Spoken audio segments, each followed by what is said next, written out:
Hi, I'm Chris Gaughan, one of the principals at Gaughan and Connealy.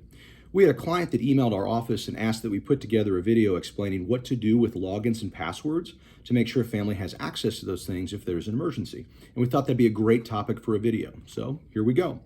Logins and passwords are part of a broader category of assets that are known as digital assets. And so digital assets would include any digital music you've purchased, any photos that you store online or documents that you store in the cloud. So think of iCloud if you have an iPhone or a Dropbox. Digital assets would include your social media accounts and any email accounts you have, any email correspondence. Digital assets would also include electronic records, so like bank statements that you can access online. And of course, digital assets would include logins and passwords. Now, I'll tell you right now, if you've prepared estate planning documents at our office, you're covered on this stuff. Your property power of attorney, the document that lets your family deal with issues if you're alive but incapacitated or alive but unavailable. In that document, there is a specific provision addressing digital assets so your family can access all these things. And then if we've prepared a will or a trust for you, the will and trust also allow your family to access digital assets if you're deceased. So we're covered if you've got those documents from our office. Now, kind of circling back to the question about logins and passwords and the best ways to store them. You know, there's a whole bunch of apps out there available on your phone that will store logins and passwords.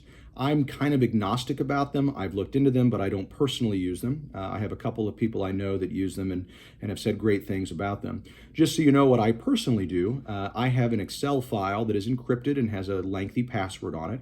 And my Excel file has all of my logins and passwords, and most importantly, my security questions. Because even if I give my spouse or my kids my logins and passwords, they're probably not going to know the middle name of my 7th grade girlfriend or whatever the weird security question is. So I keep track of all the logins, passwords, and security questions on an Excel file that is password protected. I store that Excel file in the cloud so it's available from anywhere. And I have told my fiduciaries, the powers of attorney and the trustees, how I've done that. I have the password to that encrypted file written on a piece of paper that I keep in my home safe. And I've told my family where that piece of paper is, and they of course know the combination to the safe as well.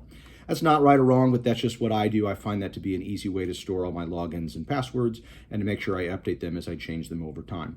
So one final closing thought, always remember if there's some kind of emergency and your family doesn't know what to do, make sure they know to reach out to our office. Our phone numbers are everywhere in the documents we've prepared, and we're a great resource when problems like this should arise. I wish you the best 4th of July. Be safe, have fun, and we'll talk to you soon.